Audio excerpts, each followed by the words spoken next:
Vou contar mais uma linda história a partir de agora. Só que eu quero fazer antes um pedido para você. Se inscreva no canal. É um gesto tão simples para você e tão significativo para o canal. Entra no canal, se inscreva, curta, põe o teu joinha, acione o sininho. Para nós isso é muito importante. O canal ganha força e muito mais histórias a serem contadas. Por favor, se inscreva no canal. Agora, prepara o coração, porque a história de hoje é linda.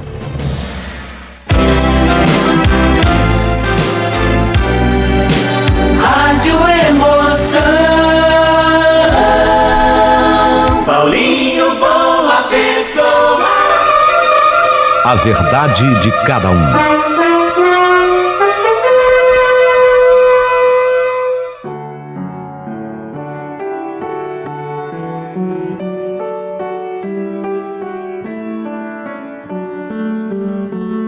Chegou o momento final dessa história. Impressionante. A predadora, a mulher que caçava feito uma leoa. Quanta gente está esperando esse final? Vamos a ele. Naquele dia, a leoa tinha recebido duas grandes notícias. Estava ganhando o celular último modelo e o melhor. A casa tão sonhada. O doutor era um homem de muitas posses e tinha aquela casa. Ele havia mandado fazer uma reforma na casa, preparava uma grande surpresa a ela, mas diante do acontecido, a briga terrível entre Kênia e sua mãe Kátia, o doutor teve que antecipar a notícia. Continuava sendo surpreendente, mas não do jeito que ele tinha sonhado. Ele teve que anunciar antes do prazo que a casa ficaria pronta na sexta-feira e que para lá ela, a leoa, a Kênia, iria com as suas filhas e com quem mais quisesse. Kênia, ela se realiza diante da informação e diz: olha o que você faz comigo, meu doutor. Você me faz renascer. Jesus ressuscitou ao terceiro dia. E eu já fui ressuscitado agora por você, meu doutor. Você não existe. Será nessa casa a nossa primeira noite de amor. Eu sempre sonhei ter uma noite de núpcias e será com você. Queria tanto ter vivido isso com meu marido, mas não pude. Eu me guardava para ele, para me casar virgem. Sonhava com a noite de núpcias com ele, mas numa noite meu ex-marido parou seu carro num lugar ermo e me estuprou. Sabe, eu gostava dele, mas a partir desse dia, tudo mudou. Ele me estuprou e o meu casamento jamais foi um casamento feliz. A única coisa boa que teve do meu casamento foi o nascimento das minhas duas filhas. Não suportei e me separei. Logo, acabei tendo a manifestação dessa doença maldita. A minha vida tem sido dor e sofrimento. Mas agora, parece que eu estou vencendo a doença. E veja que maravilhosa que é a vida, meu doutor. Eu terei a segunda chance de viver a minha noite de lua de mel, de núpcias. E vai ser com você, meu doutor, na nossa casa. Sim, porque essa casa será nossa. E outra coisa, meu doutor, sabe o bebezão que você me deu? Pois bem, eu também quero lhe dar um bebezão, mas de carne e osso, de verdade. Eu quero lhe dar um filho, meu doutor. Nesse dia, ambos ficaram emocionados. E em seguida, ela, Kênia, me ligou. Zen! Me dá os parabéns! Eu consegui! Zen, eu consegui!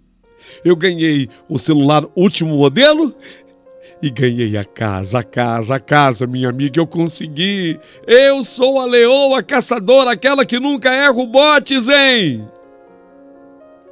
Era inacreditável. Mas Kênia ia ganhar uma casa de um homem que jamais havia tocado nela. nem mesmo para lhe dar um abraço e muito menos um beijo. Eu confesso que, de certa forma, eu fiquei feliz por ela, pela conquista dela, mas, ao mesmo tempo, triste e preocupada com tudo o que ainda poderia vir. Mas, naquela noite, tudo foi combinado. O doutor foi lhe entregar o celular. Esse era um dos desesperos da Kênia. Ela sem celular não era nada. Ela apanhou o aparelho e agradeceu. E nesse dia, ao menos mostrou apenas sorrisos para o doutor. Não fez lamúrias e nem de nada reclamou. Pela primeira vez no encontro dos dois, achou que não cabia isso. Até porque ele tinha detalhes sobre a casa e ela, empolgada, falou para ele: me conta, eu quero saber mais, meu doutor amado. E ele falou com entusiasmo que a casa ficava num bom bairro da cidade, fazia parte do pacote de herança que ele havia recebido e não ficava muito distante do asilo que ele mantinha. E que no fim de semana ele viria buscá-la para irem juntos conhecer o imóvel. Ela, a Kênia, ela era toda empolgação e repetiu para ele que naquela casa eles viveriam o primeiro grande momento de amor do casal. Tudo era apenas uma questão de tempo e de recuperação. Ela estava se recuperando bem das feridas causadas pelo câncer, entre aspas.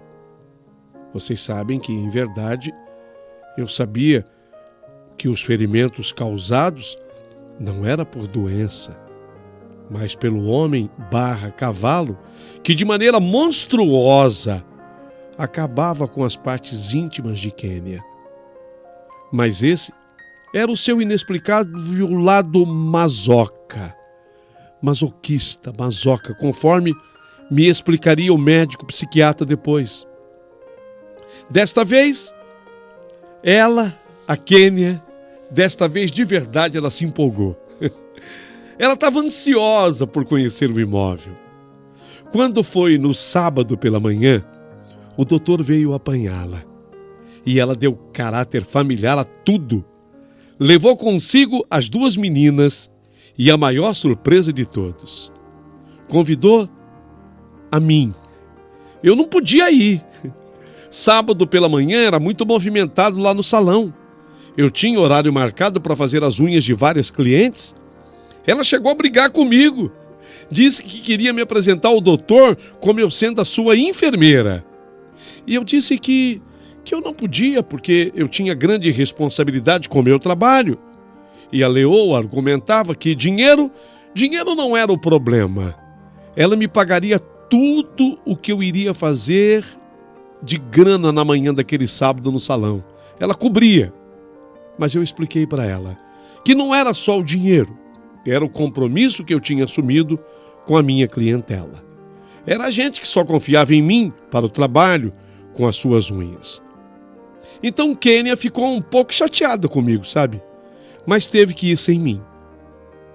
Mas tinha, por conta própria, criado uma história que eu, a principal interessada, ainda não conhecia. Mas ela colocaria aquela história em prática. Ela foi conhecer a casa com o doutor. Ela foi conhecer com as suas duas filhas, a Larissa e a Jaqueline. E de fato, a Kênia ficou encantada. A casa era linda, era muito mais do que ela poderia imaginar. A casa ficava naquele bairro nobre da cidade. Era uma casa térrea, maravilhosa. Na frente, um belo jardim. Na lateral, uma grande entrada para carros, com a garagem nos fundos. Um quintal imenso e até piscina. A casa a surpreendeu tanto que ela começou a chorar. E estava tudo tão limpinho. A casa tinha recebido pintura novinha por dentro e por fora. Um jardineiro dava os últimos retoques no jardim. O piscineiro dava um trato na água da piscina. Ela ficou paralisada. As suas meninas, então, a Larissa e a Jaqueline, ficaram encantadas. No fundo do quintal tinha até casinha de bonecas. As meninas nunca viram aquilo.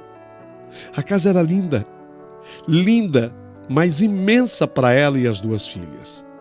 Ela ainda pensou, se ao menos eu me desse bem com a minha mãe. Agora era a hora, de trazer consigo o pai e a mãe para virem morar com ela. Mas ela amava o seu pai. A relação com a mãe sempre fora péssima e conflituosa. Ela chegava inclusive a dizer que a mãe era narcisista. Não era merecido isso não. Mas ela dizia. Mas chegou a desejar que ela se desse bem com o pai e com a mãe para levá-los para morar lá. Mas os desentendimentos, especialmente, lógico, com a mãe, e principalmente os últimos conflitos, não permitiram que isso ocorresse. Mas ela havia tido uma ideia, e eu já dei um toque aqui na carta que essa ideia me envolvia. Ela sabia que eu morava na periferia e muito longe do local onde eu trabalhava, e depois ela gostava demais de mim. Se é que, de fato, a Leoa gostava de alguém. Ou, quem sabe, ela talvez precisasse de mais de mim. Tudo é tão difícil de definir. E eu tenho muito medo de ser injusta. Então eu vou deixar para que cada um que ouve o meu relato chegue à sua própria conclusão. Tem gente que afirma que ela fez por amor a mim. Mas tem gente que diz que ela fez por interesse em mim. Ela teve aquela conversa com o doutor. Ah, meu amado doutor, a casa é muito mais do que eu esperava. Eu nunca nem imaginei que eu e minhas filhas um dia fôssemos morar num lugar assim, tão lindo, tão bonito, que casa espetacular. Tem até casa de boneca para minhas filhas, a piscina. Mas sabe, doutor, você me falou que eu poderia trazer para morar comigo quem eu quisesse. E eu gostaria, quer dizer, se você concordar, lógico, eu gostaria de trazer a minha enfermeira, a Zenaide, a Zen. Eu gostaria de trazer a Zenaide, a Zen, para vir morar aqui comigo. Ela é a única que sabe cuidar de mim, sabe? Melhor até que os próprios médicos. Você me autoriza? O pedido mais justo, Kênia. Lógico que eu concordo. Lógico que eu concordo com essa tua ideia e a parabenizo pela atitude. Saber reconhecer a profissional da saúde que cuida de você com tanto esmero, pois eu estou de pleno acordo. Pode sim trazê-la para morar com você. Pode trazer. A casa é grande. Foi nesse momento que o doutor ganhou dela o primeiro abraço e ouviu mais uma vez a frase: meu doutor, você não existe! Meu doutor, você não existe! Em seguida, ele mostrou o interior da casa, já com alguns móveis. A sala de estar, de visitas, de jantar, já mobiliadas. Eram móveis antigos, mas todos bem preservados. A cozinha também repleta de armários, assim como havia armários por toda a casa, nos quartos e etc. Ele adquiriu apenas geladeira nova, fogão novo e, lógico, a cama do casal com o seu respectivo colchão, assim como as camas das meninas e também a minha. Sim, eu moraria com eles. Eu, quando soube que eu moraria com Kênia, num primeiro momento eu fiquei preocupada. Mas quando eu vi a casa, gente de Deus, quando eu vi a casa, quando eu vi o local, eu também me empolguei, sabe? Quem é que não gosta de morar bem? Quem é que não gosta? Antes de me apresentar ao doutor, ela teve todo o cuidado de comprar um jaleco para mim e teve cuidado de mandar bordar o meu nome nele. tudo para que eu ganhasse características de enfermeira de fato. Mas eu, lógico, temia. O que seria a primeira conversa minha com o doutor? Afinal, ele era médico. Gente, ele era médico, ortopedista. Devia conhecer todo mundo da área de saúde e jamais havia me visto. Eu nunca tinha pisado num hospital e tudo o que eu sabia era desencravar unhas com um bisturi e, lógico, por pura intuição. Eu tinha também aprendido a fazer, por intuição, os curativos nas partes íntimas da Kênia, nos estragos que aquele homem /cavalo fazia nela. Kênia, eu estou preocupado, eu estou ferrada. E se o doutor me perguntar em que hospital que eu trabalho, o hospital que eu trabalhei, sei lá, ele deve conhecer tudo. Simples. Diga que você é particular. Você veio de fora. Você é uma enfermeira particular. Trabalhava cuidando de pessoas em seus domicílios. E foi assim que eu a descobri. Mas não se esqueça, ele tem um asilo, doutor. O doutor tem um asilo e se ele quiser, de repente, me levar lá para o asilo, para cuidar das pessoas lá do asilo como enfermeira. Ora, Zen, você vai, caramba. Mas eu tiro você das frias. Confie em mim. Vou sempre solicitar o seu serviço, o seu trabalho comigo, para mim, junto de mim. Fica tranquila, vai dar certo. Vai dar certo, já deu certo. Confia na leoa. Até que chegou o grande dia e finalmente eu acabei apresentado ao doutor. Eu tremia de medo do que pudesse acontecer, sabe, naquele nosso primeiro encontro, mas ele surpreendeu. Ele parecia ser meu admirador. Ô, Zen, que prazer eu estou tendo em te conhecer pessoalmente. A Kênia só fala de você, Zen. Ela me diz sempre que você, para ela, é mais do que qualquer médico. E quer saber? Eu acredito. Na minha vida de médico, eu tenho conhecido profissionais espetaculares. E você, com certeza, vai além disso, pelo seu grau de amizade com a Kênia. Olha, gente, o primeiro contato com o doutor foi muito mais tranquilo do que eu poderia imaginar. Ele não me questionou e nem demonstrou interesses em investigar. Ele era de boa fé. Ele acreditava nas pessoas. A casa finalmente ficou totalmente pronta. Quando eu falo assim pronta, é apta a receber os seus moradores. Nos mudamos para lá. Dava gosto ver a alegria de todos e especialmente das crianças, a Larissa e a Jaqueline, as filhas da Kênia. Eu estava preocupada com a noite de núpcias prometida por Kênia ao doutor. De acordo com ela, seria lá, na casa. Agora que eu conhecia o doutor pessoalmente, eu não queria que ele sofresse nova decepção, não. Eu tinha gostado dele. E mais do que nunca, ele não merecia. Ele não merecia uma nova decepção. Então eu, preocupada, eu me adiantei com a leoa. Kênia, se guarde para a noite que você prometeu a ele. O doutor merece o melhor da sua parte, Kênia. Zen, você é muito pura. Você é muito pura, Zen. Eu acho que agora eu quero mesmo me emendar, sabia? Realmente, você tem razão, o doutor me deu muito mais do que eu poderia imaginar que ele pudesse me oferecer. As minhas filhas têm uma casa espetacular, com casinha de boneca, com piscina. E até você, minha amiga, mora comigo. Eu vou me guardar.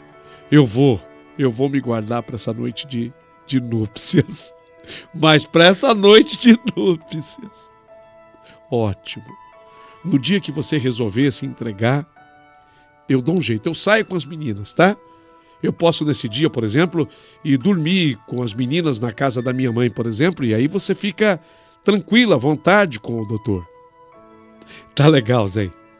Tá chegando o dia. E eu te aviso. O que você achou da minha situação na minha parte íntima, lá embaixo? O que você achou? Olha, Kenny, me parece que tá bem melhor, sabe? Aqui, ó, tá cicatrizando, ainda tá sangrando um pouquinho. Aqui no ânus tá sangrando. Mas você não faz anal com o doutor, tá? Não vai fazer anal, ok? Faz o normal. Acho que mais uns 2, 3 dias vai estar tudo legal. Ótimo, ótimo, assim será feito. Fiquei na expectativa, torcendo para que tudo desse certo.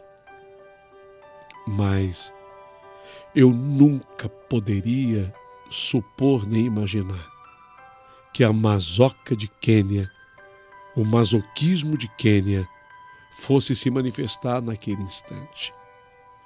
Gente, quando eu falo em masoca e masoquismo, que eu aprendi depois com o psiquiatra, por favor, levem essa informação a sério. Levem isso muito a sério. Isso, a masoca, o masoquismo, é uma doença terrível. O masoquismo é uma perversão caracterizada pela obtenção de prazer sexual a partir de sofrimento, a partir de humilhação que o próprio indivíduo infringe a si mesmo ou se submete a partir de outro. E embora o termo tenha sido assim originalmente empregado na esfera sexual, não é só nessa esfera não. A masoca, o masoquismo, é também utilizado para descrever pessoas que se comprazem em sofrer dificuldades e desgraças ou causá-las a si próprias. O masoquismo moral, a Quênia tinha isso. O masoquismo moral. E abrange também a atitude de uma pessoa que busca o sofrimento ou humilhação e ainda sente prazer nisso. Era a doença da Quênia. E eu não desejo a ninguém. Que doença terrível. Que doença horrorosa. Isso eu só fui entender depois que eu conheci e fiz amizade com aquele psiquiatra. Mais para frente vocês vão entender. Mas eu coloquei isso para dizer que 3 dias antes do programado para que Quênia vivesse com o doutor a sua noite de núpcias, ela aprontou de novo. Aprontou de novo. A masoca, a doença, o masoquismo, a fez sair com o homem /cavalo de novo.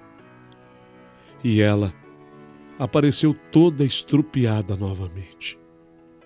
Chegou de um jeito terrível e me implorando ajuda. Eu fiquei com muita raiva dela. Eu nem queria ajudar. Ela tinha estragado tudo. Mas a minha raiva tinha que passar, meu Deus. Afinal, mesmo daquele jeito toda errada, ela era minha amiga. Eu tinha que acudi-la. Ela só tinha a mim. Ela só tinha a mim e mais ninguém. Meu Deus. Ela estava toda acabada de novo, ferida de novo. E agora? Fiz o que pude. Meus curativos foram feitos com todo esmero, com todo carinho. Mas ela sangrava e sangrava muito, muito, muito. Nesse dia, eu vi que estava difícil conter a hemorragia. Eu fiz o que estava ao meu alcance. Eu não dormi naquela noite cuidando dela. Eu não dormi a noite inteirinha cuidando dela. Quando amanheceu, a Quênia começou a ter uma febre. Mas não era uma febrinha, não. Uma febre que já bateu alta, chegou alta. Ela mantinha a combinação, aquela em que havia programado para viver a sua noite de núpcias. Aquilo era mantido. Eu vi que ela não tinha a menor condição de vivê-la. não tinha condição de mantê-la. Eu digo da combinação feita para a noite de núpcias. Ela não tinha a menor condição de manter a combinação com o doutor. E eu cuidando dela o tempo todo. Antitérmico fazia diminuir a febre, mas não passar. Assim como eu não conseguia controlar o sangramento. A hemorragia, ela foi piorando. Ela foi, piorando até que houve um momento em que a Kênia, de tanto perder sangue, ferida como estava, ela perdeu os sentidos. Ela desmaiou. Perdeu os sentidos. Eu me desesperei. Ela estava com dificuldade para respirar. Eu vi que sem cuidados ela morreria. Eu precisava tomar uma atitude. Eu precisava pedir uma ajuda. Mas para quem, meu Deus? Para quem que eu ia pedir uma ajuda? Quando eu pensava em alguma pessoa para pedir socorro, uma ajuda, cheguei a pensar no dono do salão para o qual eu havia trabalhado. Quando eu estava pensando em pedir ajuda a alguém, quem chegou na casa? O doutor. O doutor chegou na casa. Era uma resposta dos céus. E foi para ele mesmo que eu pedi ajuda. Pelo amor de Deus, doutora Kênia, ela desmaiou, está com dificuldade para respirar e está com uma hemorragia. Ele entrou correndo no quarto. Encontrou a Kênia desmaiada. Com o prestígio que ele tinha, rapidamente ele fez chegar uma ambulância. Ele me fez ir junto com ela, com a ambulância, para o socorro. E ele foi seguindo a ambulância em seu próprio carro. E eu dentro da ambulância eu via minha amiga desmaiada e eu pensava, bem, agora está tudo acabado. Agora está tudo acabado, ele vai descobrir tudo, mas precisamos salvar a vida da minha amiga.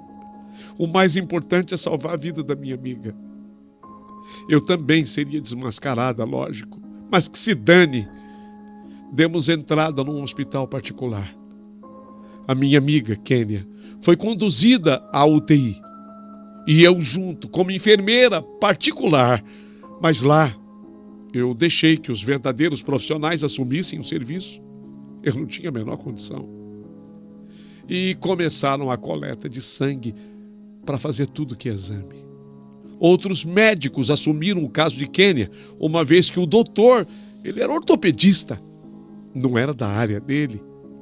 Na UTI, ela foi se recuperando aos pouquinhos, sabe?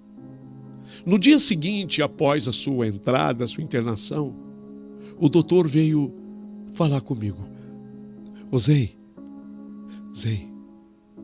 oi doutor, mas ele estava com uma cara tão triste, o semblante dele tão pesado. O que foi, doutor? Zen, você vai ter que me ajudar. Eu já fiquei com medo, achei que fosse ajuda no quesito socorro, saúde. Eu quase que já falei para ele naquela hora que eu não era a enfermeira. Mas ele continuou. Você vai ter que me ajudar, Zen, a dar essa notícia para Kênia. Nossa, senti até um solavanco no coração quando ele falou a dar essa notícia para Kênia. E eu perguntei, que notícia, doutor? Mas, que notícia? Veja, olha aqui. Eu não entendi nada. Ele me mostrou assim um papel. Havia sido impresso aquele papel, eu não entendi. Ele estava achando que eu era enfermeira, que eu entendia. Tá vendo? Eu fazia assim, com a cabeça que sim. E ele começou a falar. Olha, eu estou aqui com esses resultados. Você vê, ó. Foi feita a dosagem de marcadores tumorais com as substâncias produzidas pelas células e pelo próprio tumor. Tá vendo aqui? Eu não entendia nada. Eu não entendia nada do que ele estava falando. Para mim, ele estava falando em russo. E aí ele seguiu. Fizemos o AFP e o PCA, que se encontram elevados no sangue. Tá vendo aqui, ó? Olha o número desse AFP. Olha o número desse PCA. Meu Deus, o que é isso que ele está falando para mim? O que é isso? E você, Zen, como enfermeira, sabe o que isso significa? Lógico que eu não sabia. Lógico que eu não estava entendendo nada, mas eu fiquei assustada com a cara dele assim tão séria, e eu olhando para o doutor, eu com os olhos arregalados. Foi quando ele falou para mim: pois é, Zen, o câncer, o câncer da Quênia voltou e voltou com tudo, Zen. O câncer, doutor, o câncer voltou e tomou conta do corpo dela inteiro.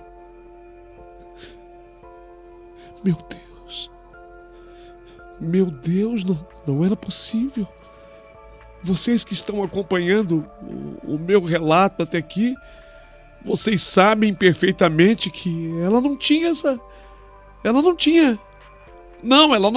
doença. Aquilo tudo tinha sido uma invenção dela.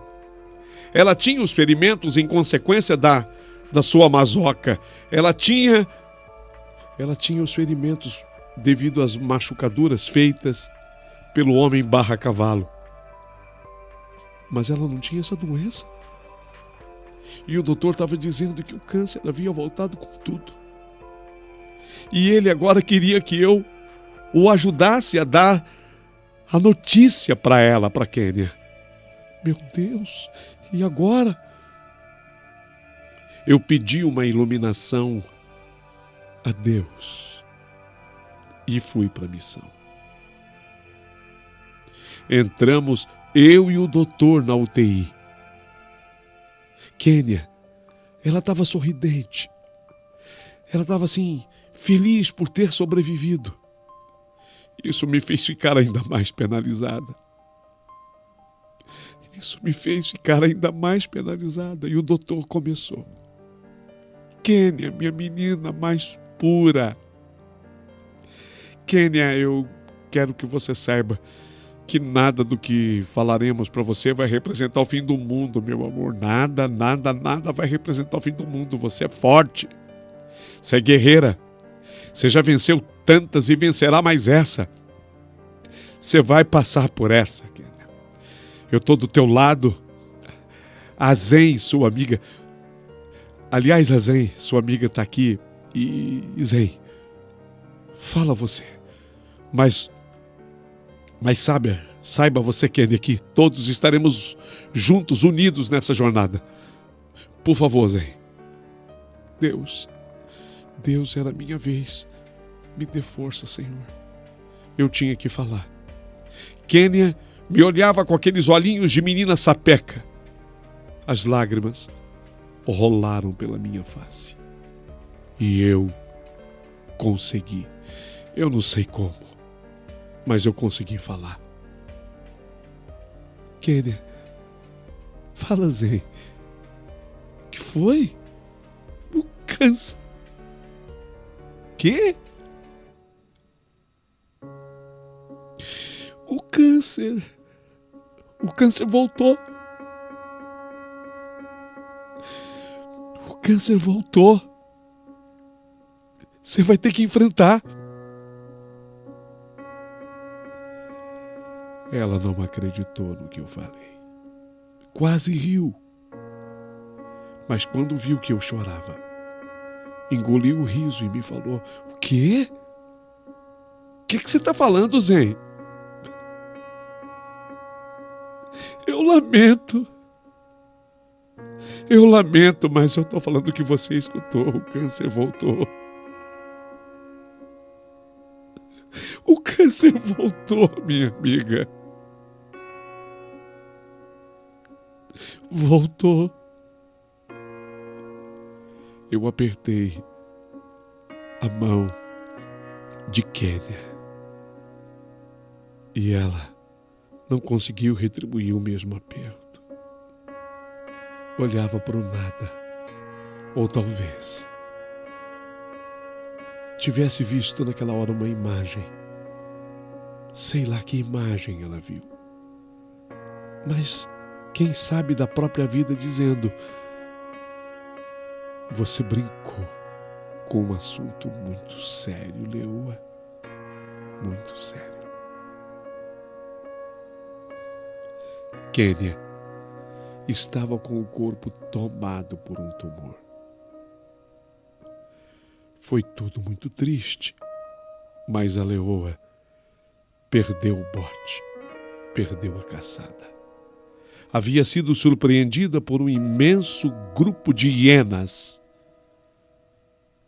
Assim a Leoa saiu para caçar, mas acabou caindo na armadilha das hienas e foi contra-golpeada.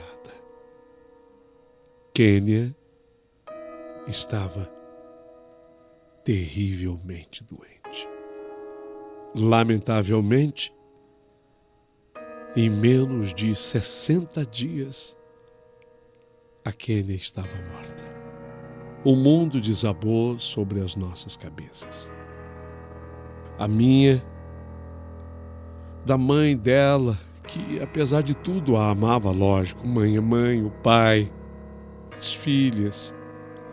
E especialmente desabou sobre a cabeça do doutor. Durante esse período, eu já havia contado para o doutor toda a verdade. Eu não podia continuar com aquela farsa. Me incumbi. Até para poupar a minha amiga de dizer para ele toda a verdade. E comuniquei a Kênia. Não precisa falar mais nada, Kênia. Eu já falei tudo. Ainda assim, homem justo e bom, cuidou da Kênia até o último momento. Até o último momento. Com o falecimento da Kênia, eu me preparava para me mudar da casa onde nós morávamos, eu, ela, as filhas. E aí é que veio a grande surpresa da minha história. O doutor pediu que eu continuasse vivendo lá, morando lá.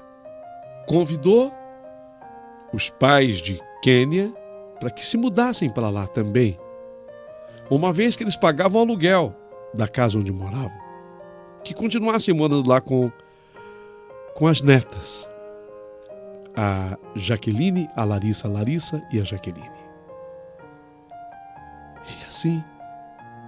E assim se foi.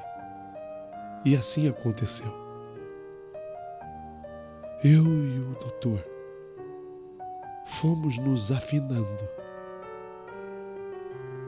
E hoje eu cuido dele e ele de mim. Vivemos juntos e felizes. Deus escreve certo por linhas tortas. Eu disse a você que eu contaria uma história muito forte. Muito forte. Eu sei que as pessoas amam julgar, mas eu teria que correr esse risco de ser julgada, de ver julgada a Kênia, de ver julgado o doutor e todos os envolvidos. Não disse o nome do doutor em nenhum momento e jamais o direi, nem a cidade onde nós vivemos. E alguns nomes, obrigatoriamente, eu tive que mudá-los. Mas eu precisava contar essa história, para que todos entendam as voltas dadas pelo mundo e cuidado com aquilo que você diz, porque as palavras têm um peso imenso. Essa é a verdadeira história de tantas vidas envolvidas. Se você gostou, eu agradeço. Quero que você curta, manifeste, aproveita, se inscreva no canal, mande um valeu demais para o Paulinho Boa Pessoa. E se não for pedir muito, e já pedindo, eu gostaria que você se tornasse membro aqui do canal. Por favor. Até a próxima vez.